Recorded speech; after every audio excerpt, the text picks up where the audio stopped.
OK.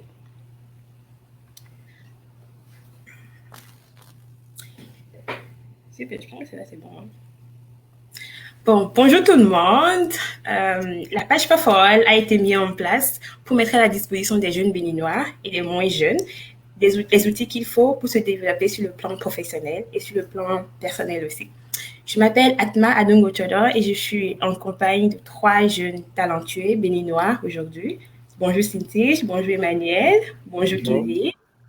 Bonjour. Et ensemble, nous allons décortiquer le thème l'intelligence artificielle.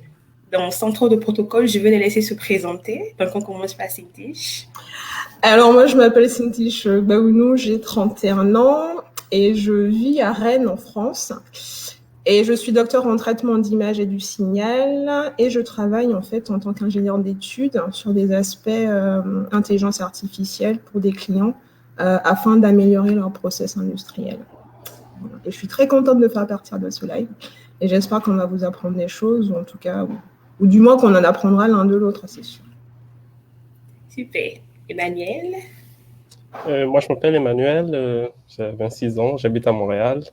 Je suis docteur en bioinformatique et depuis près de 2 ans, je travaille dans une start-up qui essaie d'utiliser l'intelligence artificielle pour développer et accélérer le développement de médicaments. Donc, merci pour l'invitation et puis je suis très ravi d'être dans cette compagnie de jeunes très talentueux. Kevin, à ton tour. Bonjour tout le monde, moi c'est Kevin Dedila, 23 ans. Je suis Data Scientist and Machine Learning Engineer au Maroc dans une startup qui utilise l'IA pour traiter automatiquement les factures fournisseurs. Et je suis également doctorant en IA justement dans le même sujet et ravi d'être avec vous aujourd'hui. Super. Donc, tout le plaisir pour moi. Je tiens d'abord vous remercier d'avoir accepté spontanément de faire partie de ce panel. Et on va commencer en même temps. Donc, je dirais, je suis ingénieure moi aussi, et puis je suis quand même assez en contact avec des gens qui travaillent sur l'intelligence artificielle. Mais je dois avouer que je ne sais toujours pas concrètement c'est quoi l'intelligence artificielle. Donc j'aimerais que vous nous définissiez en termes très clairs quand on entend intelligence artificielle, c'est quoi précisément pour que je puisse être capable d'expliquer ça à mon neveu de 10 ans après le live. Donc, je ne sais pas qui veut commencer, peut-être Emmanuel. OK. Je pense que le terme de AI c'est un peu générique en fait, parce que en fonction de ce que vous faites, vous pouvez plutôt parler spécifiquement de l'intelligence artificielle générale ou de l'apprentissage automatique. Mais vraiment de base, c'est vraiment comme l'ensemble de concepts ou méthodes qui nous permettent de simuler une certaine forme d'intelligence dans une machine. Et pour le moment, on est encore très loin des trucs comme Terminator, ou si vous regardez les films de science-fiction, les Jarvis et tout ça, on est très loin de ça. Mais on peut déjà commencer par faire des trucs qui sont relativement qui sont fantastiques. C'est comme essayer déjà de prédire, de déterminer des structures dans des données, tout ça. Et ça permet d'accélérer pas mal de sens. Génial. Alors moi je reprends le route après Emmanuel de ce qu'il dit. Ouais, c'est pas faux. Moi je dirais en fait, si on veut essayer de définir l'IA, faut qu'on se mette d'accord sur, on va dire, les 3 thèmes clés qu'on voit arriver souvent. Et du coup j'avais proposé en fait qu'on partage ensemble en fait cette image. Parce qu'en fait on entend parler de l'intelligence artificielle, on entend aussi parler du machine learning.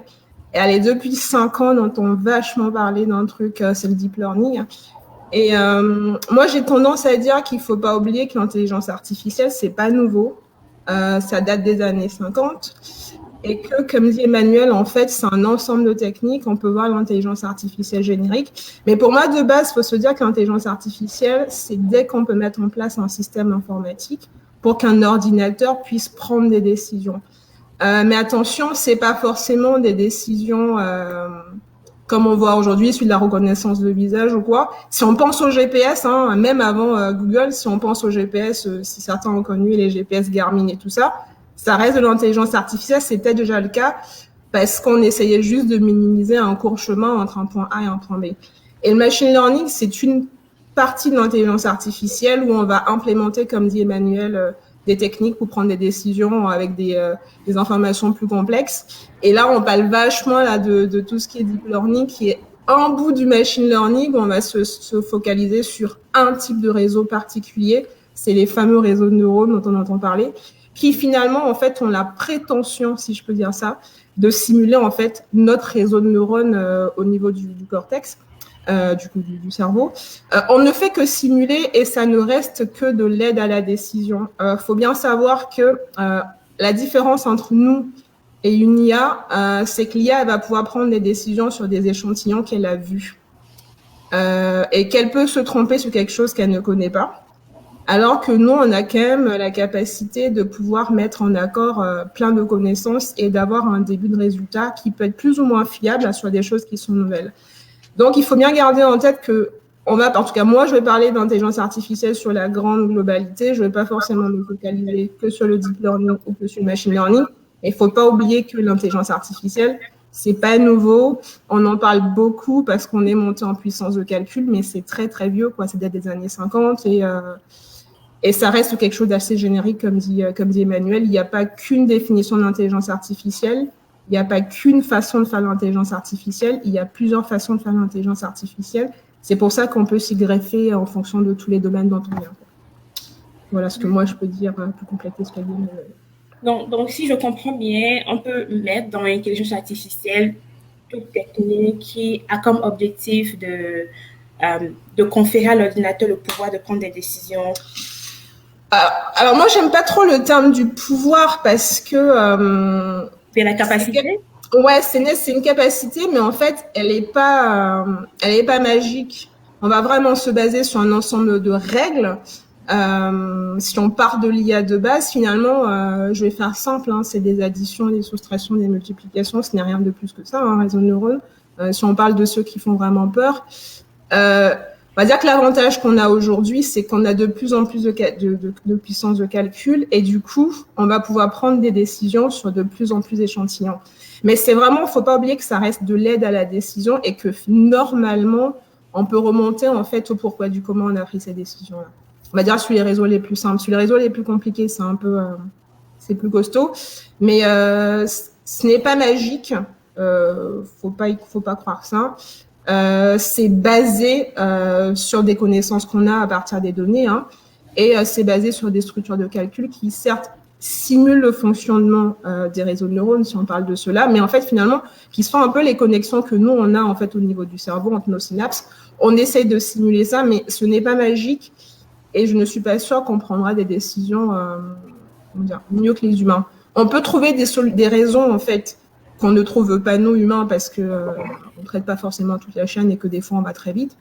Mais ce n'est pas un pouvoir magique, c'est un pouvoir qui sera toujours basé sur ce qu'on a vu dans les données. Ce qui fait qu'on peut se planter sur des données qu'on n'a pas vues. D'accord. Je dois dire que ça me rassure un peu plus. Kevin, tu veux dire quelque chose? Alors, ils ont déjà presque tout dit.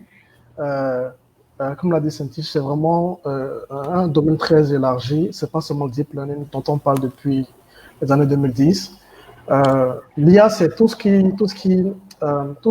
procédé qui tente à simuler l'esprit noble de l'intelligence humaine, même si on ne peut pas vraiment simuler l'intelligence humaine. Moi, je vais donner une perspective un peu plus, on va dire, un peu plus décalée, on va dire. Un enfant, on ne lui décrit pas un chien ou un chat avant qu'il ne puisse distinguer des deux. Il sait juste c'est quoi un chien ou c'est quoi un chat. Qu'il soit assis, debout, ou dans n'importe quelle posture. Donc, il n'a pas les caractéristiques. Donc, il a un concept en lui de ce qu'il conçoit comme chien et chat. Donc, en fait, créer des règles pour définir c'est quoi un chien ou un chat pour un ordinateur, c'est un peu compliqué. Parce que l'ordinateur, à la base, ne comprend que des calculs. Donc, ici, ce qu'on sait, c'est quoi? Quand on a un problème où les règles sont un peu trop nombreuses, par exemple, ou qu'on ne connaît même pas les règles, en fait, bon, on laisse là. C'est là, on parle d'intelligence artificielle, on essaie d'apprendre, en fait, des exemples simplement, mais pas des règles. C'est un peu ma définition de l'intelligence artificielle. Essayer d'apprendre d'images, ou de pas seulement d'images, mais de données plutôt, pour comprendre un concept ou quoi que ce soit. Ok. Voilà. Mais merci à tous pour cette définition. Juste par curiosité, mais vous venez de dire que c'est pas un nouveau l'intelligence artificielle, mais comment vous êtes retrouvé à travailler dans l'intelligence artificielle?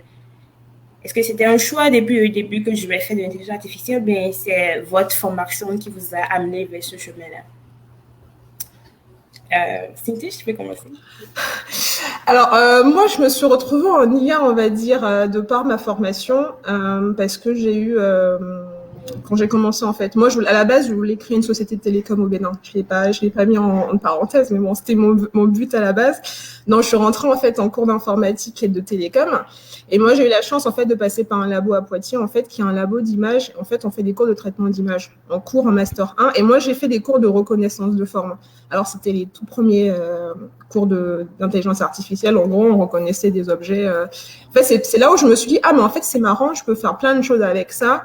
Parce qu'ils avaient pas mal d'applications, en fait, dans le biomédical. Et moi, je me suis retrouvée comme ça, en fait, à faire de l'intelligence artificielle. Et en sortant, en fait, d'études, je me voyais pas bosser, en fait, à 22 ans. Je ne saurais pas vous dire pourquoi, mais je me voyais pas, en fait, aller bosser. Et je me suis dit, tiens, je vais faire une thèse. Pour vraiment voir, en fait, pour avoir mon premier gros projet en IA et voir si je suis convaincue par la chose, en fait. Et donc, moi, c'est vraiment mes études et du coup, ma passion pour l'image. Du coup, j'ai un peu abandonné les télécoms. Hein. Et c'est ma passion pour l'image, en fait, qui m'a conduit, en fait, à continuer à travailler en IA. Génial. Kevin, ton expérience? Alors moi, j'ai fait une école d'ingénieur où j'ai choisi l'informatique, justement. Et on était la première promotion d'informatique de l'école. Donc, on ne savait pas vraiment si on ferait de l'IA en spécialité. Moi, j'avais déjà eu, à travers un professeur de statistique, j'avais eu déjà des vents de ce qu'est l'IA, ce qu'est le machine learning, comme ça. Donc, j'avais déjà commencé à me former déjà là-dessus. Puis, par un heureux hasard, on a eu l'IA en spécialité à la fin de notre formation et voilà, j'ai fait de l'IA.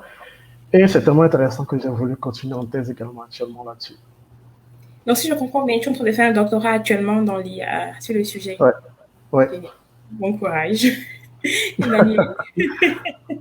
Moi, je pense que c'est comme une expérience similaire à peu près aux autres. Moi, en particulier, dans mon domaine de formation, la bioinformatique, on se retrouve avec énormément de données. Donc, pour comme faire des prédictions à partir de ces données, pour comprendre mieux la biologie ou la chimie, ou juste simplement pour comme identifier des structures dans ces données, à une certaine étape, c'est comme pratiquement impossible, en fait, de ne pas tomber dans l'intelligence artificielle en faisant ça. Donc, c'est quelque chose que j'ai eu à côtoyer durant ma formation, durant mon doc. Et puis, juste un peu après, ben, je me suis complètement lancé dans le sujet parce que c'est relativement intéressant comme sujet, premièrement. Et puis, on voit comme toutes les applications qu'on pourrait faire à partir de ça, tout ce qui peut avoir rapport avec déjà le développement, en fait, de la recherche, mieux comprendre certains aspects, comme améliorer les prédictions et tout ça. Donc, c'est vraiment fascinant. Et donc, c'est naturel, en fait, que je m'intéresse beaucoup plus à ça. D'accord, super. C'est ça, vous avez l'air tellement enthousiasté et fasciné, comme tu l'as dit, par ce que vous faites. Donc, juste par curiosité, pour rendre ça un peu moins abstrait, je dirais, pour les autres. Concrètement, vous faites quoi de vos journées? Genre, quand vous allez au travail, vous travaillez sur quoi? Est-ce que vous faites vous codez, vous manipulez des robots? Je sais pas, vous faites quoi concrètement? Emmanuel, tu peux commencer, vas-y. Moi, actuellement, je dirige une équipe en fait qui essaie de développer une plateforme pour appliquer l'intelligence artificielle à la découverte de médicaments. Donc, il y a une partie de mon temps qui est passé à faire de la recherche, donc essayer de développer de nouvelles techniques d'intelligence artificielle, deep learning et tout ça, mais beaucoup plus appliqué en fait à tout ce qui est comme chimie en fait. Parce que quand on parle de découverte de médicaments, on parle de molécules, de structures, tout ça. Donc, est-ce qu'on est capable de dire que telle molécule est active pour, comme, sur telle protéine ou comme peut guérir telle maladie ou est toxique et tout ça. Donc, essayer comme de développer des méthodes pour répondre à ces questions.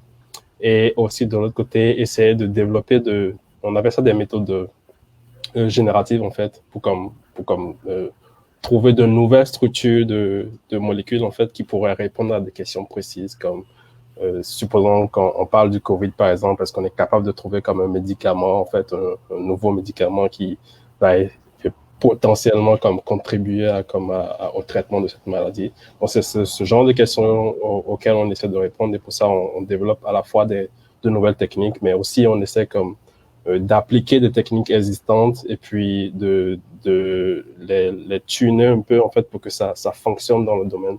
Donc, généralement, quand on regarde sur Internet, la recherche qui se fait fondamentalement en AI, c'est vraiment une recherche dans le domaine de l'image, en fait, computer vision. Mais dans d'autres types de domaines, c'est pas très fréquent. Donc, essayer de tirer avantage de ces nouvelles techniques qui ont été mises en place pour des domaines spécifiques et puis de les réappliquer à d'autres types de domaines, c'est aussi une partie de mon boulot. Donc, vous arrivez en fait à modéliser le comportement des molécules et prédire si elles peuvent aider à guérir une certaine maladie. Je dirais pas qu'on le fait complètement, mais on contribue à ça. Parce qu'il ne faut pas oublier que l'intelligence artificielle, c'est un outil parmi tant d'autres pour faire certaines tâches, en fait. Donc, c'est pas une solution à tout, mais ça fait partie de l'ensemble des outils qu'on devrait déjà commencer à utiliser pour répondre à plus de questions. OK. En tout cas, les pharmaceutiques sont très contents de pouvoir éviter tous les tests qu'on fait en laboratoire juste avec l'ordinateur. Ça sauvera beaucoup d'argent. Ah oui, absolument. Parce que quand on y pense, en fait, juste pour amener un nouveau médicament sur le marché, c'est des dizaines de milliards de dollars et puis près d'une dizaine d'années, en fait. Donc, depuis comme les 50 dernières années, il y a eu très peu de nouveaux médicaments sur le marché. Donc, la plupart du temps, ce qu'on voit, c'est comme des anciennes molécules qu'on réapplique à de nouvelles maladies. Par exemple, vous prenez comme paracétamol, Advil, tout ça, c'est exactement la même molécule.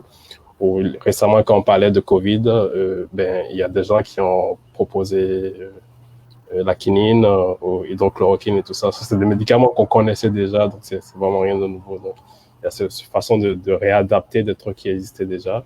Et donc, si l'AI peut permettre de couper les coûts de production de nouveaux médicaments, donc accélérer la recherche et le développement de médicaments, ça sera comme très prisé par les pharmaceutiques. Oui, c'est sûr. Alors, Kevin, tu nous décris un peu ta journée. Bon, voilà, ça dépend de la période dans laquelle on est. Mais en gros, comme je l'ai dit, en fait, au travail, nous, ce qu'on fait, c'est automatiser le traitement des factures. Aujourd'hui, par exemple, je sais pas, un client peut avoir environ 1000 à 2000 factures par semaine. Et il faut qu'il embauche des personnes qui vont traiter ces factures-là, c'est-à-dire entrer les informations du papier vers l'ordinateur, pour après les ERP puissent traiter et autres. Donc, on travaille justement à automatiser tout cela et on utilise des algorithmes de traitement d'image, de traitement du test également. Donc, typiquement, une journée peut commencer où je prends de nouvelles données, de nouvelles factures, par exemple, des PDF ou des images. Je les convertis en format agréable, plus pour moi pour travailler. Je peux également faire labelliser les factures. Par exemple, si une facture dit, puisque l'IA, on apprend des données qui sont déjà en fait labellisées, dites labellisées, c'est-à-dire on a déjà la réponse. Donc, je peux faire ce travail de réponse-là. Ou je peux me retrouver également, la partie que je préfère bien sûr, me retrouver à entraîner des réseaux de neurones pour faire les tâches que je dois faire. Et d'autres journées, c'est beaucoup plus la présentation des résultats de tout ce que j'ai fait dans la semaine à l'équipe dirigeante, tout ça. Donc, voilà un peu ce que je peux me retrouver à faire dans une semaine. D'accord. Super. Alors moi, en ce qui me concerne, on va dire que j'ai trois types de journées, on va dire aussi en fonction de tous les postes que j'ai eus. On a commencé par ma journée plus ou moins classique, là, ces 2 dernières années, à partir depuis avril dernier. En fait, on va commencer en fait parce que moi, je travaille aussi en fait à répondre à des appels d'offres pour proposer des solutions à des industriels. Donc, en gros, on va toujours commencer à se faire un petit point sur qu'est-ce qu'on doit implémenter en fait d'innovant. Et quelque part, la partie que moi j'aime bien, c'est que souvent, moi je code aussi parce que j'aime bien en fait coder. Donc, il y a toute la partie où en fait on décide de l'algo qu'on va mettre en place, de comment on va organiser les données, s'il y a besoin de les labelliser ou pas. Parce que moi, je travaille à la fois sur des projets où j'ai des données labellisées, j'ai des données qui ne sont pas labellisées. Donc, en fait, je fais ce qu'on appelle des fois de l'apprentissage non supervisé, qui n'est pas forcément un apprentissage. En fait, des fois, j'ai un client qui va me dire j'ai des données avec des erreurs, des anomalies qui sont rares. Et donc, tout ce que lui veut savoir, c'est à quel moment et sûrement quels critères je vais avoir des anomalies qui sont rares. Et donc, moi, je vais entraîner en fait des réseaux qui sont des réseaux de neurones la plupart du temps. On a des réseaux de neurones qui sont spécialisés dans la détection de ce qu'on peut appeler des événements qui sont rares, qui peuvent être très bien à la fois sur des données de type image ou des données de type série temporelle. Parce que moi, de base, je vous ai dit, j'ai fait une thèse en traitement d'image, donc je fais beaucoup d'images, mais je ne fais pas que de l'image. Je peux traiter des données de capteurs, que ce soit des données de température, des données, c'est pas moi, de consommation d'eau, je traite à peu près de tout comme données. Donc, en fait, j'ai souvent cette approche-là où je code. J'ai l'autre approche où, en fait, j'ai été responsable en fait, d'une équipe de développement. Et donc, l'idée, c'était à chaque fois de proposer des nouvelles stratégies parce que j'ai bossé, en fait, pendant 2 ans dans une start-up, en fait, qui faisait ce qu'on appelle la détection de contrefaçon sur des articles de luxe. Et donc, il fallait qu'on propose de nouveaux algos de détection de contrefaçon sur les articles de luxe. Et donc, en fait, il y a toute la partie qu'est-ce qu'on va demander en fait comme données en fait aux clients, parce que l'idée c'est de mettre en place une application, les gens prennent leurs photos, et nous on a à peu près quelques signatures qu'on peut détecter, qui sont pas forcément visibles à l'œil nu. Mais du coup, il y a toute cette partie où on s'organise en équipe, on décide des algos qu'on va mettre en place, et ensuite on va les appliquer. Et il y a la dernière partie dont parle Kevin en fait, qui est on a les résultats, et en fait qu'est-ce qu'on en fait. Parce que quand on travaille en labellisé, on sait ce qu'on cherche. Et ce qu'on veut savoir, c'est est-ce que l'algo trouve ce qu'on a demandé. Et quand on travaille en non labellisé, en fait, on se demande juste, déjà, est-ce que j'ai relativement appris ce qui est censé être normal? En gros, parce que je cherche des événements qui sont rares. Si je trouve des événements qui ne sont plus rares, j'en trouve tout le temps, c'est que mon algo, il est faux. Parce que, par définition, quelque chose qui est rare n'arrive pas souvent. Donc, il y a vraiment cette dernière partie-là où c'est analyser les résultats, qu'est-ce qu'on en fait, est-ce qu'ils sont probants. Et en fait, Emmanuel l'a mentionné rapidement parce que lui, depuis ce qu'on appelle des réseaux génératifs, donc qui génèrent des nouveaux types de données, c'est des nouveaux réseaux là qu'on exploite aussi pour... On a un comportement relativement nominal qui peut être à la fois de l'image, je répète, ou encore autre chose. On a une définition de ce qu'on peut appeler un modèle, et l'idée c'est de construire en fait derrière des réseaux de neurones qui vont simuler d'autres modèles, on va dire, ressemblants. Parce qu'en fait, en fonction des systèmes sur lesquels on travaille, moi j'ai des systèmes par exemple où je ne peux pas borner en fait mes valeurs. Je peux pas me dire par exemple que mon capteur il produit tout le temps entre moins 20 et 20 degrés. Bah, ça va marcher en France, mais pas forcément à Montréal, en plein hiver. Et pourtant, si je veux, par exemple, modéliser l'hiver ou les écarts de consommation, je suis obligée, en fait, d'avoir un modèle qui est capable de générer des nouvelles données pour s'adapter, en fait. Donc, moi, j'ai vraiment 3 types de données, de journées, en fait. Des journées où je suis en réunion pour décider des stratégies qu'on va mettre en place. Des journées où je code. Franchement, c'est une des parties que je préfère parce que tu découvres en fait pas mal de nouveaux algos. Et les journées en fait où on décide si les algos qu'on a mis en place sont convaincants ou pas convaincants. Et même ces dernières parties, en fait, on va dire qu'on fait appel à des outils d'IA génériques de base. En fait, c'est des outils en fait pour tester si les algos de deep learning sont bons ou pas bons. Voilà, moi, mes 3 types de journées. D'accord, super. Donc, si on peut résumer, c'est vous faites du codage et communiquer ces résultats, c'est ça, hein? Si on peut le résumer, vraiment. D'accord. Juste pour rappeler à tous ceux qui nous suivent, vous pouvez poser des questions en commentant la vidéo. Donc, juste posez vos questions en bas et puis à la fin de la discussion, il se fera un plaisir de vous répondre. Donc, pour continuer avec mes questions, parce que là, je vois que c'est l'intelligence artificielle quand même appliquée dans plusieurs domaines. On a vu avec Emmanuel le développement de médicaments, avec Kevin qui traite des factures avec ça, et Cynthia pour le traitement d'images et le travail avec les industriels. Donc, je vais avoir votre avis par rapport à qu'est-ce que vous pensez que l'IA pourrait apporter de plus dans le développement de l'Afrique? C'est là, j'ai vu là récemment qu'il y avait Google qui avait installé son premier laboratoire d'IA au Ghana et tout. Donc, je me dis, parce qu'il y a quand même beaucoup d'Africains qui travaillent dans le domaine, mais c'est pas encore concret. En tout cas, pour moi, qu'est-ce que ces technologies sont en train d'apporter ou bien qu'est-ce qu'elles pourraient apporter pour l'Afrique? Donc, j'aimerais bien vous entendre là-dessus. Tu veux commencer, Emmanuel? Oui.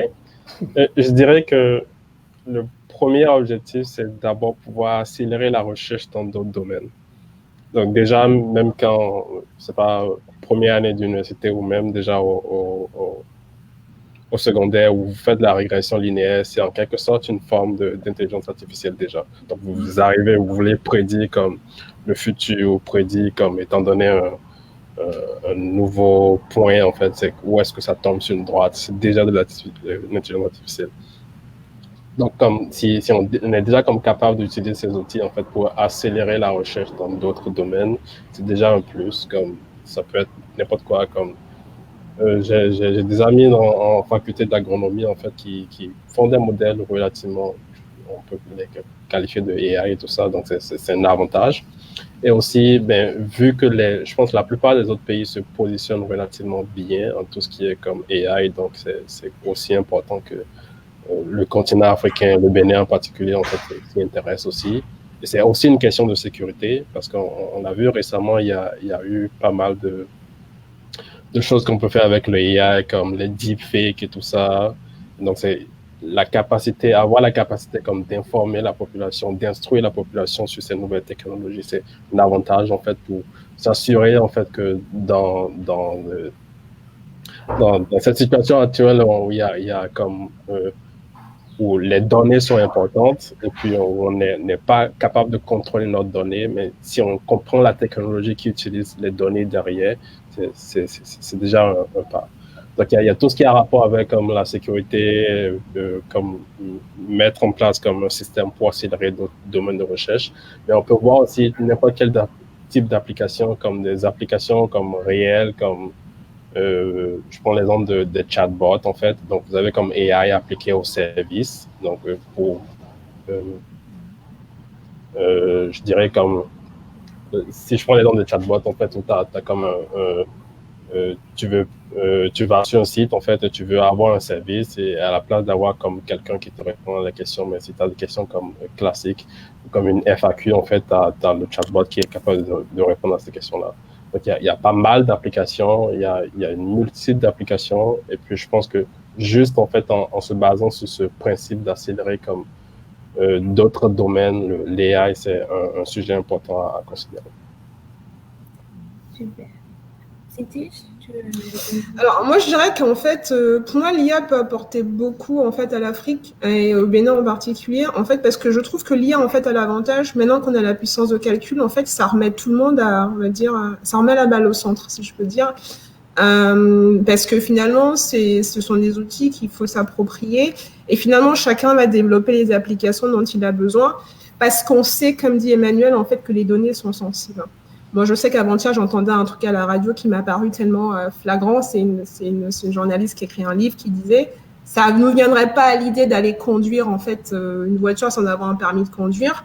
Mais en fait, on va sur Internet sans savoir comment ça marche. » Parce que les données sont tellement sensibles aujourd'hui qu'on en fait un peu ce qu'on veut. Qu'on en fait. Que ceux qui peuvent y accéder en font un peu ce qu'ils veulent. Je ne parle pas que des données privées, mais je parle aussi de l'information. Et je pense que prendre le contrôle sur l'information et finalement développer les applications autour et les services autour, ça peut être un avantage. Et dans des choses un peu concrètes, nous, on avait proposé, par exemple, au Bénin, pendant un challenge de la Banque mondiale, on avait proposé un projet qui s'appelait Clean Beach. L'idée, c'était de pouvoir en fait faire une solution intelligente qui détecte en fait les déchets sur la plage. Et en fait, avec des drones, on allait les ramasser. Alors, on peut se demander pourquoi, parce que quand même le Bénin reste un pays côtier qui a des grandes plages. Moi, chaque fois qu'on est parti au Bénin avec d'autres personnes, en fait, on reste toujours sur notre faim que nos plages elles sont sales. On peut se dire qu'on paye des gens pour nettoyer les plages, mais la question c'est pas on détruit le boulot ou pas, mais en fait, il faut savoir où aller nettoyer parce que chaque hôtel aujourd'hui va nettoyer devant chez lui et tu quittes l'hôtel en fait et 100 mètres plus loin en fait il y a des audios partout parce que personne s'en occupe. Alors que stratégiquement, si je reprends le problème à l'inverse, tu sais où sont les déchets et tu demandes aux gens qui nettoient les déchets d'y aller directement. Finalement, ça fait des plages propres à peu près pour tout le monde et je pense qu'à peu près tout le monde peut se mettre d'accord pour participer à ça. Donc, sur des projets comme ça, et il n'y a pas que le Bénin que ça concerne, parce qu'il y avait d'autres pays africains qui étaient intéressés, on peut faire des progrès. Et comme dit Emmanuel, on peut faire aussi des progrès sur tout ce qui est service. Parce qu'il y a des choses en fait qu'on peut gérer différemment. Quand on fait ces demandes de pièces d'identité, on peut mettre en place des solutions qui checkent les pièces, par exemple, avant d'arriver, on va dire, au guichet, de te rendre compte que tu en as oublié 15 et que ça crée des files d'attente énormes et finalement de l'insatisfaction.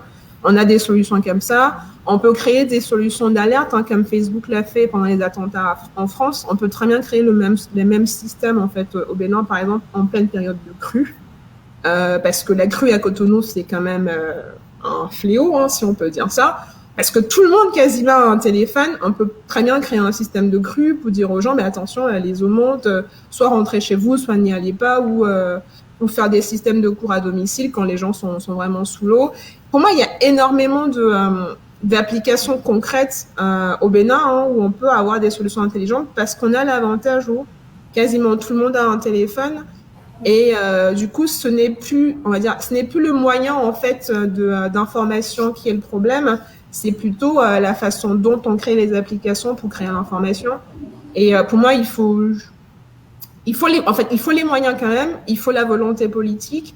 Mais après, en fait, les applications, il y en a partout, quoi. Dans le même style, il y a quand même, il y a une application Bénin de santé où il y a une espèce de passeport électronique qui est une puce où finalement on va chez le médecin. Finalement, c'est des solutions intelligentes qui nous paraissent tellement évidentes, mais en fait, finalement, toutes les solutions intelligentes dont on se sert sans se poser de questions, elles offrent un service qui est évident. Alors du coup, là, il faut juste trouver le bon service et surtout les bons interlocuteurs, parce que par exemple, nous, sur notre projet, en fait, ça paraissait un peu touchy, hein, si on peut dire ça comme ça. C'est vrai que c'est pas le secteur primordial au Bénin, mais on peut faire pareil sur le système de santé au Bénin, sur les femmes enceintes, pour les alerter des risques de prééclampsie ou des choses comme ça. Je pense qu'on peut vraiment rattraper notre retard sur des applications qui sont simples, on va dire, et qui sont très utiles, mais il faut vraiment la volonté derrière. Et il faut aussi déminer le terrain, si je peux dire. C'est vrai que l'IA a des travers, mais en fait, en soi, c'est pas vraiment les travers, c'est pas l'IA les travers finalement, c'est ce qu'on fait des données des gens les travers, et on n'est pas obligé de blacklister l'IA juste parce que on va dire Facebook ou Google ont des problèmes d'éthique en fait. Parce que les solutions intelligentes, je le rappelle, c'est pas nouveau. Le GPS, c'est pas nouveau. On va dire que faire de la domotique, c'est pas nouveau, alors que moi, je l'avais déjà quand j'étais en cours en 2007. Il y a plein de choses qui ne sont pas nouvelles. Il faudrait juste éviter, en fait, de prendre des exemples contre-productifs pour refaire un retard, alors que pour moi, pourtant vivant en France, Macron l'a dit, hein, l'IA, ça remet les cartes à plat pour tout le monde, parce que la France est quand même en retard par rapport aux États-Unis, et pourtant, c'est une opportunité pour rattraper son retard, parce qu'on peut innover dans à peu près tous les secteurs, et finalement faire une innovation qui est utile pour tout le monde, quoi. D'accord. En tout cas, c'est très beau à voir, parce que vous avez comme dire beaucoup de projets sur lesquels on peut se pencher au Bénin et en Afrique. Donc, Kevin, tu peux voilà, je vais renchérir un peu sur ce qu'ils ont dit. Déjà, ce que Manuel a dit, c'est très important. Il faut investir dans la recherche en fait en Afrique, parce que l'Afrique a des problèmes qui sont parfois particuliers, et donc ceux qui sont occidentaux ne se préoccupent pas de ces genre de problèmes-là parce qu'ils n'en ont pas en fait. Et aussi, comme l'a dit Cynthia, je pense qu'on peut utiliser l'IA justement pour attraper notre retard par rapport aux évolutions qu'il y a dans le monde aujourd'hui. L'un des problèmes principaux du Bénin, c'est la fuite de ses cerveaux. La preuve, c'est qu'on est dans un live de Béninois et ils sont presque tous à l'étranger. Ouais. Voilà. Alors que l'Afrique a besoin le Bénin a besoin de ses ressources, des personnes qualifiées pour justement évoluer. Ce qu'on peut faire, je prends l'exemple de la médecine. J'ai lu récemment qu'il y a plus de médecins béninois en France qu'au Bénin. Ce qui est très grave. Alors, si je peux juste t'arrêter, c'est pas récent, c'est une déclaration de Sarkozy qui remonte à 2007, mais bon, ça c'est... ok. Actuellement, je pense que Kevin a raison. J'ai regardé un peu, j'ai fait un peu de recherche sur ça. Et puis, c'est pas la France, c'est pas juste c'est la France dans son entièreté, en fait, le territoire et tout ça. Donc, il y a plus de Béninois médecins qui sont à l'extérieur qu'au Bénin. Et la plupart qui sont à l'extérieur sont vraiment en France. Donc, oui, non, en fait, je veux dire, c'est pas récent, cette déclaration, elle est pas récente, hein, je veux dire, c'est une situation qui est là depuis très longtemps. Oui. Voilà, oui, donc mais, du coup, ça pose un problème, en fait. Dans les zones reculées du Bénin, par exemple, il n'y a presque pas de médecins qualifiés, de spécialistes, et l'IA peut aider dans ce genre de situation. Au lieu d'attendre un médecin pour faire, par exemple, le diagnostic, on peut simplement entraîner un réseau de neurones qui pourra le faire et envoyer ses résultats à un médecin, et lui fera juste une tâche de validation. au lieu d'attendre, par exemple, moi j'ai participé par exemple à un projet, c'est une compétition organisée par une université japonaise où ils voulaient détecter des maladies de la voix directement à partir d'enregistrements avec un téléphone portable. Donc eux voulaient le déployer dans les zones un peu plus rurales du Japon, ou simplement les gens, ils auront juste enregistré leur voix dans un téléphone. S'ils pensent qu'ils ont une maladie de la voix, ils enregistrent leur voix, envoient sur un serveur et un spécialiste, l'IA pourra faire son travail. Et s'il n'est pas très très sûr, en tout cas, il pourra filtrer un bon nombre de cas et l'envoyer au spécialiste qui pourra dire, OK, telle personne, il faut commencer un traitement très rapidement. On a une solution qui pourrait être très très utile pour le Bénin, où on peut identifier les maladies très rapidement, où l'IA peut aider ceux qui sont le peu de spécialistes qu'il y a sur place, l'IA peut les aider à aller très très vite. Un autre exemple l'exemple de scientifique par rapport à la détection de déchets sur les plages pour pouvoir facilement nettoyer. Il y a un truc pareil où c'est une compétition également encore japonaise, où ce qu'ils ont fait, c'est quoi? Ils ont parcouru environ beaucoup de routes au Japon pour prendre des photos des nids de poules qu'il y a. Et donc, du coup, c'était pour entraîner un réseau de neurones qui sera embarqué dans un drone, qui survole la ville, et dès qu'il trouve des anomalies sur une route, en fait, il dit, OK, il alerte les autorités pour dire, ah, ici, il y a des travaux à faire. Aujourd'hui, quand il y a un problème, passe par grand propos sur une route, je ne sais pas moi, à Neki, comment on le sait très rapidement? Comment ça arrive très rapidement à Cotonou, par exemple, pour qu'on dise qu'il faut prendre des décisions, il faut aller réparer des trucs. Alors qu'avec un drone qui est équipé de reconnaissance de nids de poules, reconnaissance de barrages qui va bientôt s'effondrer, on peut aller plus vite. Donc c'est vraiment ça. L'IA peut aider l'Afrique, le Bénin en particulier, à rattraper son retard, à pallier un peu au problème de la fuite de ses cerveaux, même dans l'agriculture, aider justement à faire à avoir une production beaucoup plus optimale. Il y a beaucoup de choses que l'IA peut aider à faire. Et comme je l'ai dit au départ, les Occidentaux ont leurs problèmes qui nécessitent de régler avec l'IA. L'Afrique a ses problèmes qui sont parfois propres à l'Afrique. Et il faut que l'Afrique développe, il faut que l'Afrique fasse la recherche dans ce domaine pour pouvoir s'en sortir, je pense. Après, moi, si je peux rajouter quelque chose sur ce que tu dis, Kevin, en fait, pour moi, au-delà même, en fait, les Occidentaux ont leurs problèmes, les Africains ont leurs problèmes, il faut vraiment qu'on fait de garder en mémoire que, de toute façon, on a besoin de suffisamment d'échantillons pour être réaliste, en fait. Et donc, si tu crées une IA, on va dire, sur des problèmes de vie en France, de toute façon, c'est compliqué de redéployer la même chose au Japon, par exemple, ou de redéployer la même chose au Bénin. Et donc, de toute façon, il y a un moment donné, il faudra adapter comme on fait au quotidien. Il faudra refaire des labellisations pour, de toute façon, adapter la réalité. Et après, moi, je dirais quand même que l'IA demande quand même qu'on fasse des investissements matériels. Parce qu'il faut quand même qu'on se le dise, hein, les super algos dont on parle qui vont vite, en fait, ont des besoins. En tout cas, quand on commence à traiter énormément de données, moi je parle du million ou de la centaine de milliers, on va faire des calculs sur ce qu'on appelle des GPU, c'est des calculs sur des cartes graphiques qui vont beaucoup plus vite. Et de toute façon, il faut investir sur des cartes graphiques. Et si tu veux faire un système de télétransmission, il faudra investir sur des relais GSM au moins, quoi. Donc, de toute façon, moi, je dis souvent, mais je peux être pessimiste, hein, c'est soit l'Afrique, en fait, en tout cas, je prends le cas du Bénin, parce que moi, j'aime bien parler du Bénin, parce que je connais un peu le Bénin, et je ne connais que ça, on va dire, Pouille avait vécu 17 ans.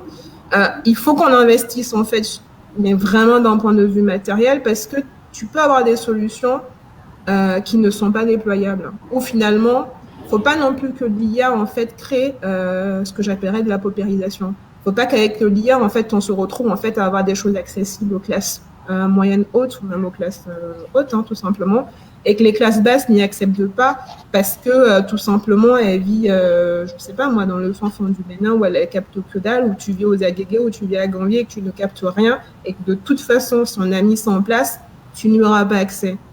Et qu'il faut pas, en fait, c'est aussi ça qu'il faudrait qu'on se dise, parce qu'en fait, on va régler un paquet de problèmes en proposant des solutions, mais il faut savoir en fait que pour que les solutions elles soient accessibles par tout le monde, il y a un effort gouvernemental à faire pour que les gens accèdent à l'information. Et c'est aussi pour ça que les investissements sont lourds et que il n'y a pas grand monde qui veut les faire, sauf que c'est vital, quoi. Et aussi par rapport à investissement, je pense, puisque la base de l'IA, c'est qu'il faut avoir les données aussi. Donc tout ce qui est infrastructure, de stockage, d'infrastructure, d'analyse de données aussi.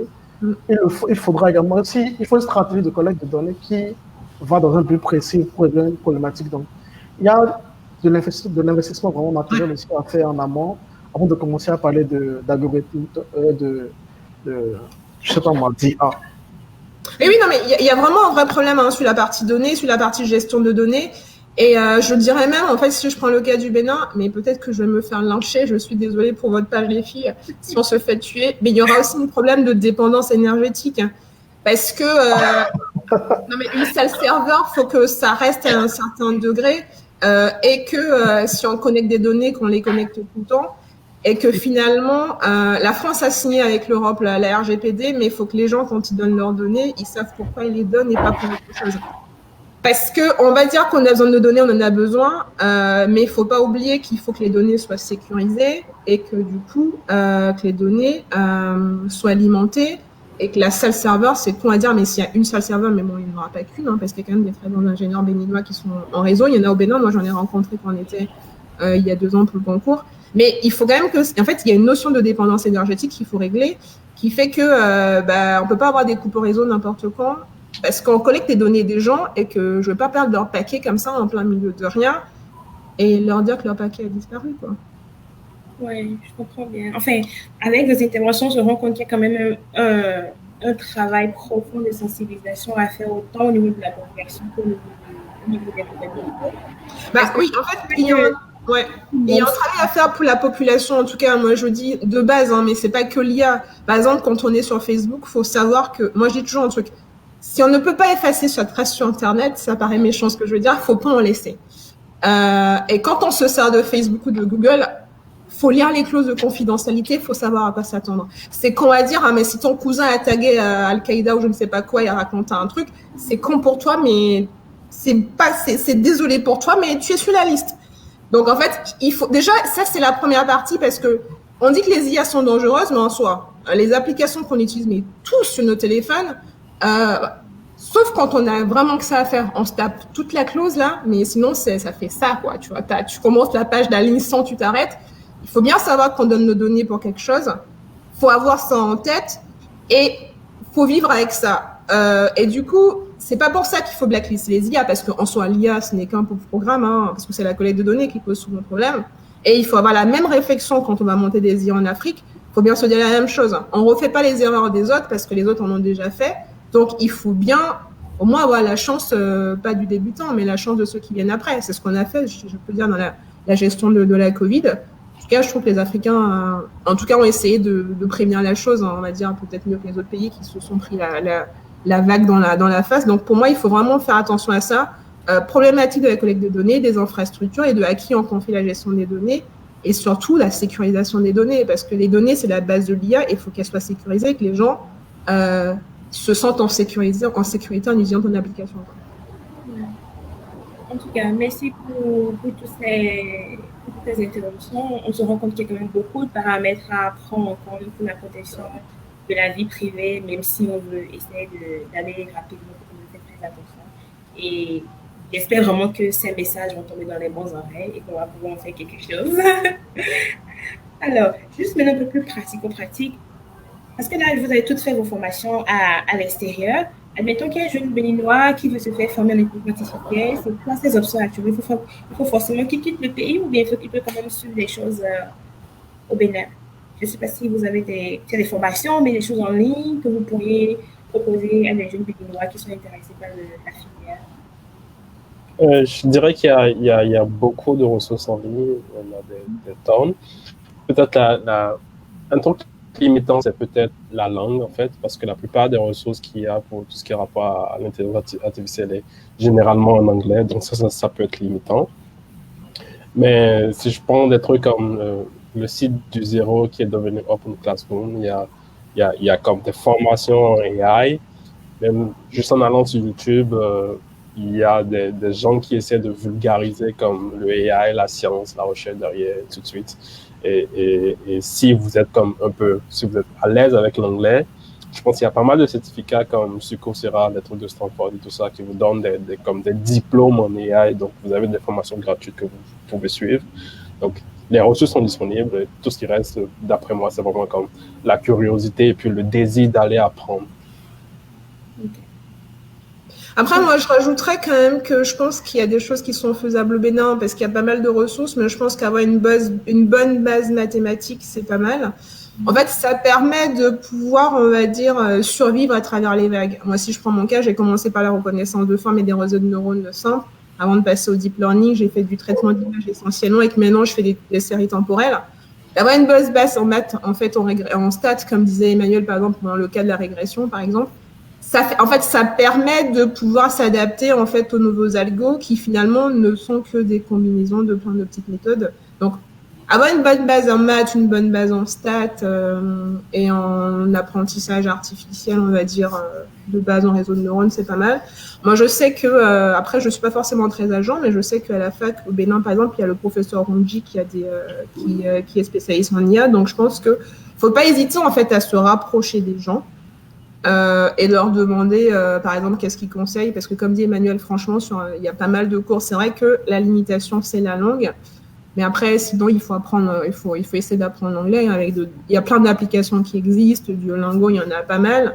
Et franchement, faut pas hésiter, s'il y a des personnes que vous trouvez intéressantes, à leur poser des questions. Je pense qu'elles vont toutes répondre. En tout cas, moi, personnellement, je réponds à quasiment tout le monde quand on m'en pose. Alors, sur Facebook, je reprends moins vite, mais en ce moment, j'essaye de vraiment faire un effort là. Mais faut pas hésiter, franchement, à y aller au culot si vous avez des questions, à demander aux gens comment. Franchement, faut pas hésiter. Et il y a vraiment plein de docs en ligne. Après, moi, je dirais un petit conseil si vous débutez. Même si c'est tentant, ne commencez pas direct par le deep learning. C'est vrai que c'est très à la mode, hein, mais je pense que on a les reins solides. On va dire en commençant au moins par les réseaux de neurones en fait. Parce que en deep learning, il y a un paquet d'algos, ça change souvent, donc autant avoir la base et avancer après, quitte à ne pas forcément suivre la vague, mais je dirais ça quoi. Je dirais ne foncez pas tout de suite en mode deep learning parce que ça demande quand même d'avoir un GPU, ça demande des ressources. Donc commencez par, on va dire, un réseau de neurones classique. Entraînez-vous sur ça, ça va vous demander moins de ressources PC avant de passer sur la partie deep learning où si vous avez besoin d'un GPU, vous pouvez du coup monter en gamme. Alors, par rapport à la formation, moi j'ai des avis. C'est un domaine qui m'intéresse assez. Et déjà par rapport à ce que signifie sa vie, par rapport à la mathématique, je pense qu'en Afrique, au Bénin, on a des gars qui sont de bons matheurs, hein. Des gens qui connaissent vraiment beaucoup. Le problème pour moi, c'est l'informatique en fait. Je pense qu'il y a peu de personnes qui travaillent dans l'informatique. En fait, c'est pour ça que on peut avoir peut-être un retard par rapport à ce domaine-là. Parce que en IA, généralement, on utilise Python comme langage de programmation. Donc, il faudrait déjà avoir des bases de programmation avant de prétendre faire de l'IA. Ça veut dire il y a des mathématiques, tout ça. Aujourd'hui, on a des frameworks ou des outils qui nous permettent même de faire de la mathématique vraiment sans forcément aller en profondeur. Donc, la base, déjà, c'est de connaître un peu de la programmation. Et comme elle a dit justement, il ne faut pas aller directement au deep learning. Il y a des étapes à suivre. Et aussi, comme les deux l'ont dit, l'anglais, c'est très important pour pouvoir se former. Moi, alors, j'aime bien tout à qui veut bien entendre que je me suis formé en IA 90% sur Internet, 10% à l'école. Déjà, avant de commencer ma dernière année de spécialisation, j'avais déjà une bonne base d'IA. Et ça, c'était grâce à Internet, justement grâce au site qu'Emmanuel a cité, Coursera, Udacity, Udemy et autres.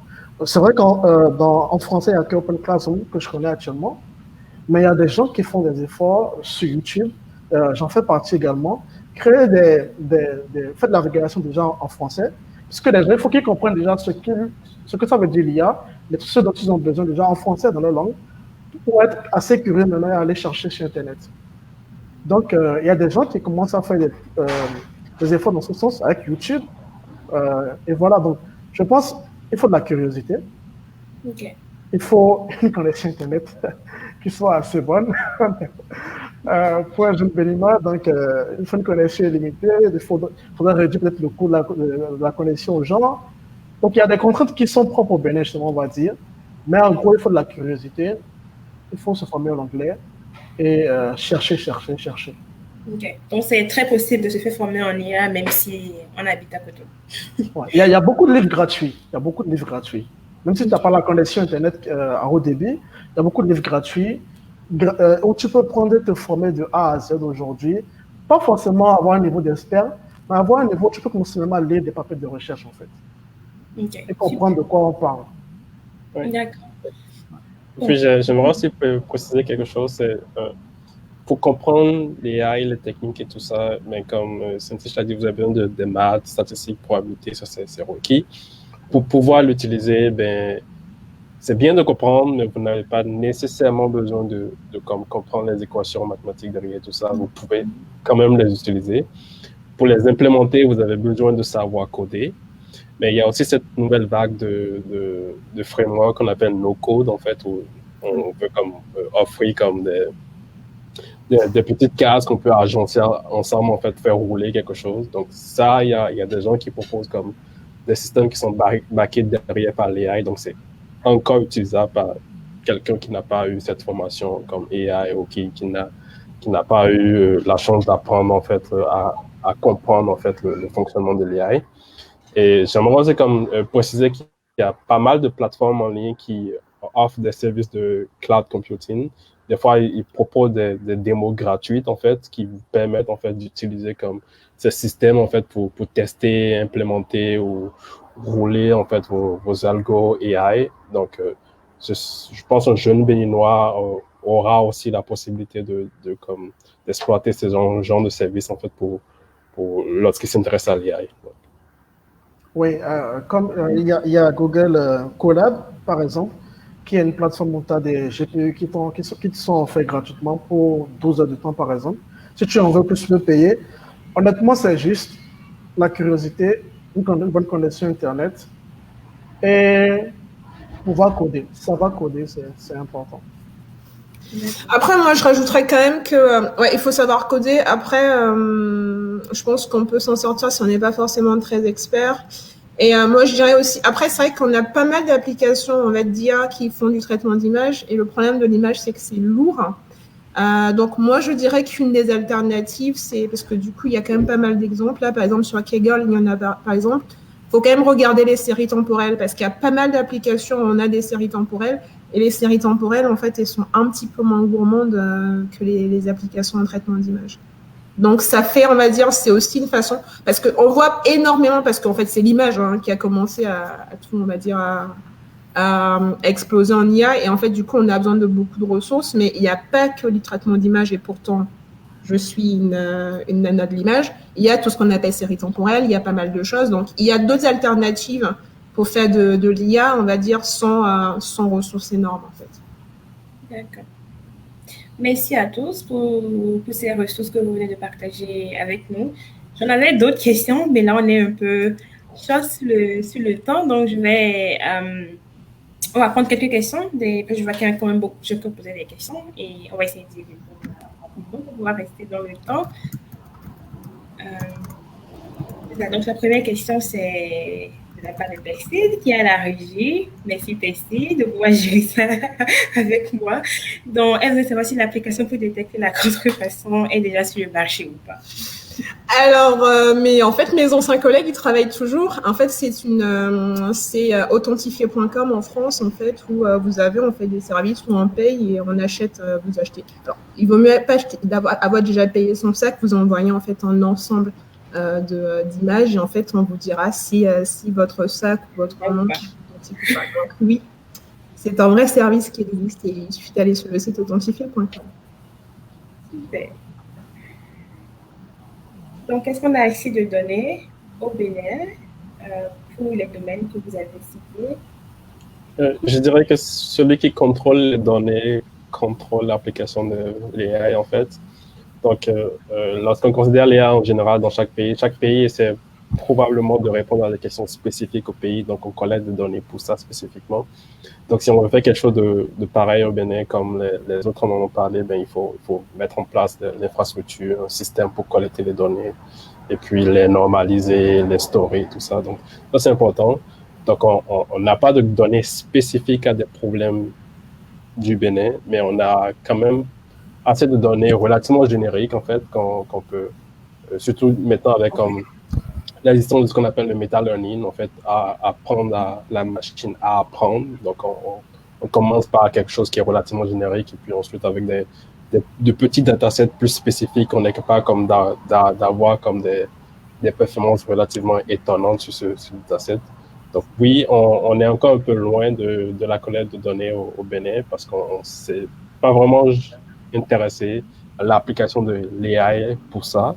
Donc je pense que j'espère maintenant que peut-être avec comme ce débat, en fait, on aura des gens qui vont s'intéresser beaucoup plus à ça et qui vont peut-être essayer de mettre en place des bases de données spécifiques à des problèmes qu'on a au Bénin. Puis avec ça, je vois, en fait, j'espère que l'avenir pour le AI au Bénin est radieux. Après, moi, vas-y. Par rapport à la collecte de données, alors moi, je fais partie d'un groupe, Takumo Lab. On est un petit groupe de Béninois et de Togolais où l'objectif du groupe, c'est de créer des solutions basées sur l'IA pour des problèmes de l'Afrique, également former des jeunes sur Internet. Actuellement, on est en plein dans un projet de création de données en fonds pour la traduction du fonds en français. Et justement, la donnée, c'est un problème, puisque quand on a commencé, on a cherché des données sur Internet qui sont en français, on n'a trouvé que la Bible. Et ça, c'était un effort des Européens lors de la colonisation. Donc, là, il faut des données écrites en fond, ou bien des données parlées en fond, on n'en a pas trouvé.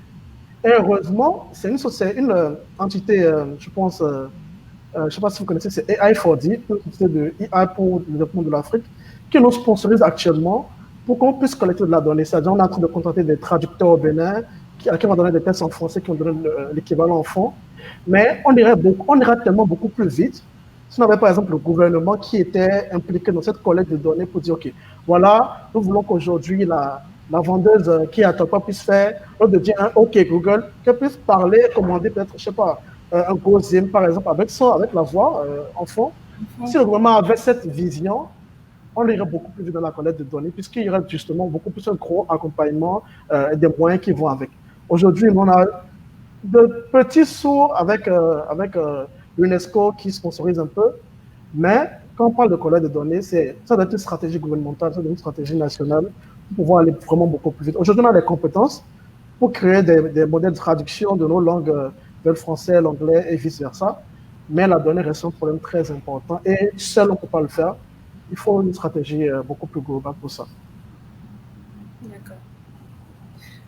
La prochaine question, c'est de Firmino. Merci pour la question. N'est-il pas opportun d'organiser aussi des meet-ups de vulgarisation des nouvelles méthodes de l'IA au Bénin? Cela pourra susciter l'intérêt de nos gouvernements.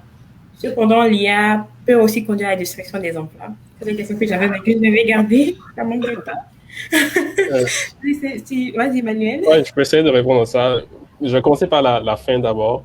L'IA peut aussi conduire à la destruction des emplois. Je suis d'accord avec ça. Simplement parce que avec le temps, il faut s'adapter. Donc, quand les ordi sont venus sur le marché, on avait eu la même question. Est-ce que les ordinateurs vont quand vous piquer vos boulots et tout ça? On en est où actuellement? Il faut s'adapter avec le temps, il faut s'adapter avec le système, il faut suivre le mouvement. Donc ça c'est quelque chose, en fait, je pense qu'il faut considérer. Donc, il y aura de nouveaux boulots qui vont se créer grâce à l'AI et en même temps, il y aura des jobs qui vont devenir comme obsolètes. Maintenant, par rapport à la première question sur organiser des meet-ups de vulgarisation de nouvelles méthodes de AI au Bénin, je pense que c'est très important et non, pas seulement au Bénin, mais dans la sous-région, mais aussi dans une vue globale. Donc, par exemple, quand je vais aux conférences de AI, je vois très rarement des Africains et encore moins des Béninois. Et ça, c'est triste, en fait, parce que non seulement pour...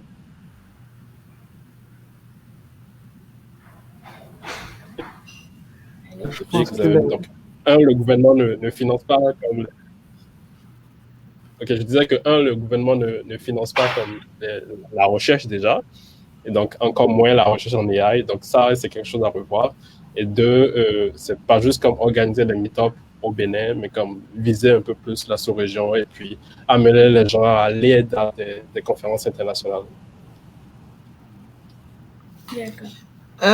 Moi, je vais continuer dans ce que disait Emmanuel, comme il dit, faut changer d'état d'esprit sur l'emploi. Bon, je dirais pas exactement ça comme ça parce qu'on risque de brusquer des personnes, mais c'est sûr que, en fait, à chaque époque, il y a son lot de changements. Et comme dit Emmanuel, il y a des nouveaux métiers qui vont se créer parce que, comme on disait tout à l'heure, on peut avoir des solutions qui sont juste de l'aide à un diagnostic ou de l'aide à la décision. Il va bien falloir la valider avec des vraies connaissances métiers ou en tout cas avoir une certaine responsabilité dans la décision.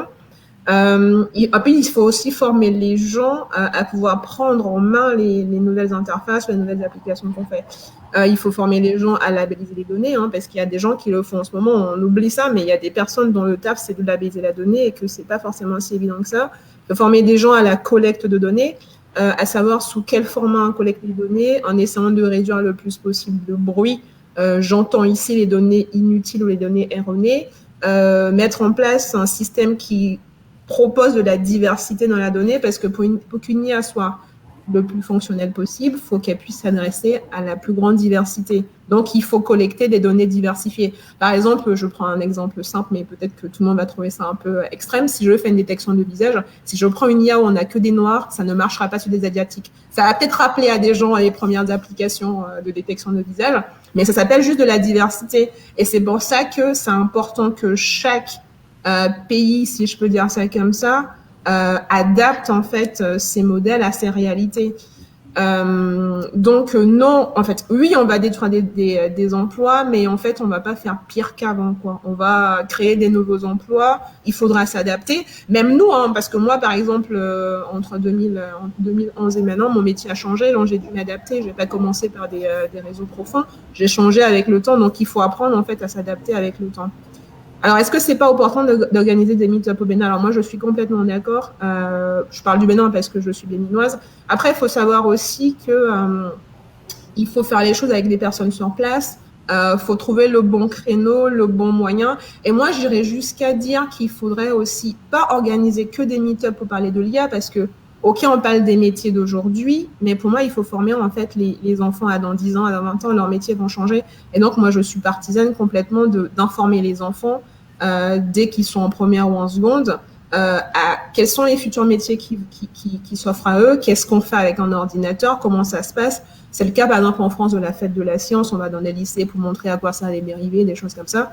Donc, pour moi, il faut aller, en fait, encore un peu plus bas, parce que je compte, en fait, moi, sur l'avenir pas pour sauver l'Afrique, elle n'est pas perdue, mais pour rattraper notre retard, en fait. Parce que, clairement, on a des lacunes en informatique et en en programmation, mais c'est compliqué de les rattraper un peu plus tard, parce qu'aujourd'hui, oui, on fait beaucoup de Python, mais moi, je dis toujours que ceux qui font bien Python savent faire du C, parce que ça se trouve, demain, dans 2 ans, ça va être du JavaScript qu'il faudra qu'on fasse, en fait. Parce que finalement, les langages sont portés par les frameworks et du coup, par les gros. En gros, là, en ce moment, c'est Facebook et Google, hein. Donc là, on fait du Python, on s'adapte, mais ça se trouve, dans 2 ans, il faudra faire autre chose. Donc, je pense qu'il faut habituer les gens à se servir réellement d'un ordinateur et, comme je dis, à savoir quelle conduite tenir en ligne. Et ensuite, à se mettre, à voir un peu plus loin les opportunités de carrière qu'on peut avoir et surtout, qu'est-ce qu'on peut apporter à son pays à travers l'IA ou à travers d'autres métiers associés, quoi. D'accord. Donc, il faut s'adapter. Oui, oui, là, même, moi, je prends mon exemple, hein. J'ai été diplômée en 2011, j'ai fini ma thèse en 2014, je fais quasiment plus le même métier, quoi.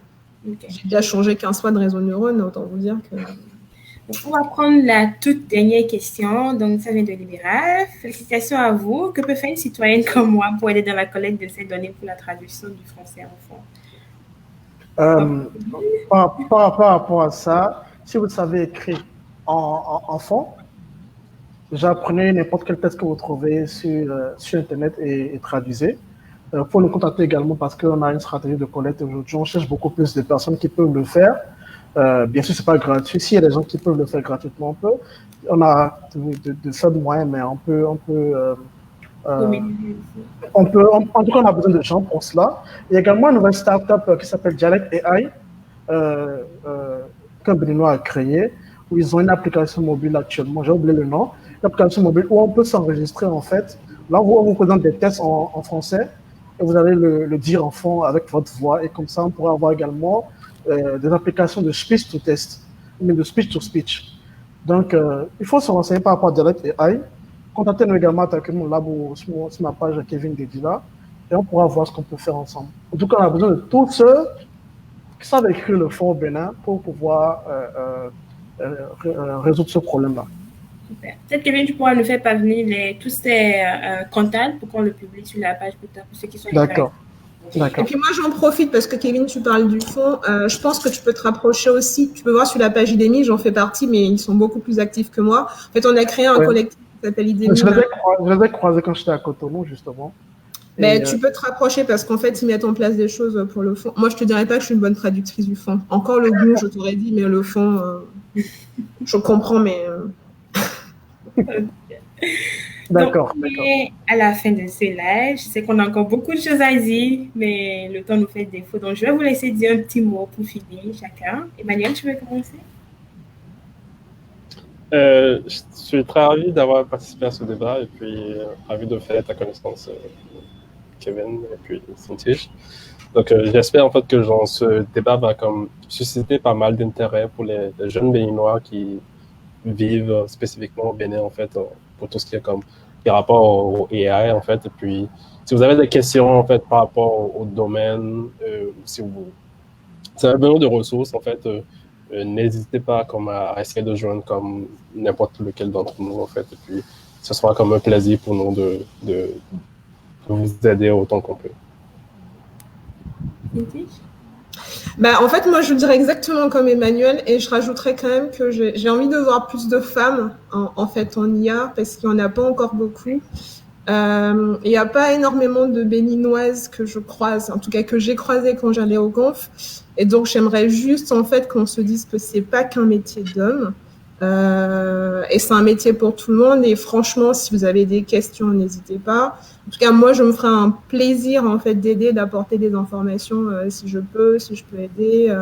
Il n'y a pas de souci. Même s'il faut débugger une ligne de code, je peux tenter la chose. Après, ça dépend du langage. Mais en fait, franchement, n'hésitez pas. Soyez curieux. Et en tout cas, moi, personnellement, il n'y a pas de raison que je n'aide pas si je suis en capacité d'aider. Merci beaucoup. Kevin? Alors, déjà, merci pour l'invitation et c'est pour la première fois que je croise une Béninoise qui fait de l'IA. Donc, on aura servi à ça au moins. Il y en a une autre dans les coulisses, on la voit pas, mais je suis pas seule. Justement, il faudrait qu'il y ait davantage d'initiatives pareilles pour qu'on puisse découvrir justement les Béninois qui travaillent dans ce domaine et justement attirer l'attention de ceux qui décident. J'ai pour but également de vulgariser, de former également à travers ma chaîne YouTube, donc n'hésitez pas à joindre. Tout ce qui sera en français, tout ce qui est programmation et IA et comme ça. Et voilà, qu'on ait davantage ce genre d'initiatives pour qu'il y ait de Béninois qui parlent de cela et qu'on sache justement qu'on a les compétences qu'il faut et voir les besoins qu'on a. Merci de m'avoir eu quand même. Donc, je vous remercie encore tous les trois d'avoir accepté de faire partie de ce panel et merci pour toutes ces informations, toutes ces ressources enrichissantes que vous nous avez données. Et j'espère, comme vous l'avez bien dit, vous avez beau avoir des compétences, mais vous avez besoin d'être accompagné pour pouvoir déployer tous ces projets ambitieux au Bénin. Donc, je demanderai à tous ceux qui nous suivent, partagez cette vidéo, on ne sait jamais, peut-être que ça tombera dans les bonnes oreilles pour une fois. Et on croise les doigts. Oui, on croise les doigts et puis partagez la vidéo. On espère vraiment que les décideurs vont tomber sur cette vidéo et peut-être se laisser un peu tenter par l'aventure. Et je vous remercie pour que nous avons suivi, que nous avons posé des questions. Donc, ce live, c'est juste un début. C'est vraiment le début, c'est le point zéro. Donc, j'espère vraiment que ça va susciter plus de collaboration, plus de discussions entre tous ces talents de l'IA qu'on a, parce qu'il y a quand même beaucoup de Béninois qui travaillent dans le domaine. Il y a quand même des entreprises comme Emmanuel, parce que je tiens à préciser que l'entreprise dans laquelle Emmanuel travaille, ça a été développé par des Béninois en IA. Donc, j'espère vraiment que ce live sera un début de collaboration entre vous, parce que j'imagine qu'avec beaucoup de normes, ça fera un gros poids et peut-être qu'avec le poids, ça finira pas pencher dans le bon sens et que vous allez finalement pouvoir être écouté, déployer tous ces projets ambitieux pour votre chaîne. Moi, j'ai juste un petit truc à rajouter, Atma. Alors que ce soit Emmanuel ou Kevin ou sur les gens qui nous écoutent, si jamais vous avez des projets en IA et que vous, je sais pas, vous avez des questions, que vous avancez pas, en tout cas, personnellement, en traitement d'image, évidemment, je vous aiderai avec grand plaisir parce que c'est le domaine que je chéris de tout cœur. En série temporelle aussi, mais franchement, n'hésitez pas si vous êtes sur un projet d'IA. Il y a pas, en tout cas, moi, je suis prête à vous aider. Alors, il faudrait juste qu'on quitte le clivage, on va voler ton idée pour créer l'entreprise à ta place. En tout cas, personnellement, je m'engage à ça. Je ne volerai pas votre idée, je ne créerai pas l'entreprise à votre place. À mon sens, c'était mon idée à la base, mais peu importe. En fait, la question, c'est si vraiment on peut vous aider. Moi, je tiens à le dire, si vraiment je peux aider des personnes, qu'elles n'hésitent pas, si elles ont des questions, elles ont des projets, elles veulent savoir comment, je sais pas moi, comment manager leurs données ou qu'est-ce qu'il faut comme données. Si franchement je peux aider, je suis prête à le faire. Il n'y a pas de raison que je le fasse pas, quoi. Donc, n'hésitez vraiment pas si vous voulez qu'on travaille ensemble. Mais je le dis, hein, mais à titre gratuit, hein, il n'y a pas de, je suis pas là pour dire que j'ai monté une boîte, quoi que ce soit. Mais si je peux vraiment aider les gens qui ont des projets pour le Bénin parce qu'ils y vivent et qu'ils y sentent vraiment la priorité et l'utilité, moi, je suis prête à aider, mais franchement, avec beaucoup de plaisir à donner de mon temps. Merci pour cet esprit pour ce don de soi. Et puis, comme ils l'ont dit, c'était la première fois qu'on tombe sur des Béninois qui ont quand même des journées super occupées, mais qui sont disponibles à vous donner de leur temps. Donc, je dis aux jeunes Béninois, profitez-en, écrivez-leur sur Facebook, visitez leur profil LinkedIn. Et puis, je connaissais pas Kevin. Par rapport aux ressources, oui. Par rapport aux ressources à utiliser en ligne pour se former de A à Z, n'hésitez pas à me faire signe également. J'ai beaucoup de ressources, des livres que je peux vous passer également si vous en avez besoin. Ok, c'est ça. Donc, il y a juste que la curiosité que vous, c'est pas maintenant de vos rêves. Écrivez-les, appelez-les. Et merci encore une fois à tout le monde et je vous dirai passez un bon dimanche. Merci à Forforol quand même. Hein. Merci à tout le monde. Et moi, je vous souhaite beaucoup de chance, bon courage pour la suite et que de belles choses à tous les 3, à tous les 4, à tous les 7 parce qu'il y a les filles, il y a les autres derrière qu'on voit pas, mais je vous souhaite plein de bonnes choses pour l'avenir. Merci beaucoup. Et merci de contribuer à l'aventure aussi. D'ailleurs, sans vous, on n'aurait pas eu cette belle discussion. Donc, je tiens à vous remercier. Merci. Bye bye. Bon dimanche. Ciao. Bye.